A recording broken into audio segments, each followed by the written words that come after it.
ఆయన ఆకాశమందున దేవుడు, మనం భూమి మీద ఉన్నాము. ఎవరు సమీపించరాని తేజస్సులో ఆయన నివసిస్తున్న దేవుడు. ఆయన నిన్ను స్నేహితుడు అని పిలుస్తున్నాడు. అంత మాత్రాన తెగించి ప్రవర్తించుడు.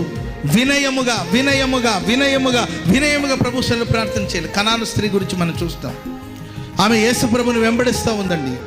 యేసు ప్రభు మౌనంగా ఏ సమాధానం చెప్పలేదు, కానీ వినయముగా ప్రార్థన చేస్తుంది. ఎంత వినయం అంటే, ఒకానొక సమయంలో దేవుడు, ఆయా సందర్భంలో కొన్నిసార్లు మనం ఎంత ప్రార్థన చేసినా దేవుడు విన్నట్టు అనిపించదు. మౌనంగా దేవుడు ఎందుకు మౌనంగా ఉన్నాడు నా విషయంలో అని అనిపిస్తూ ఉంటుంది.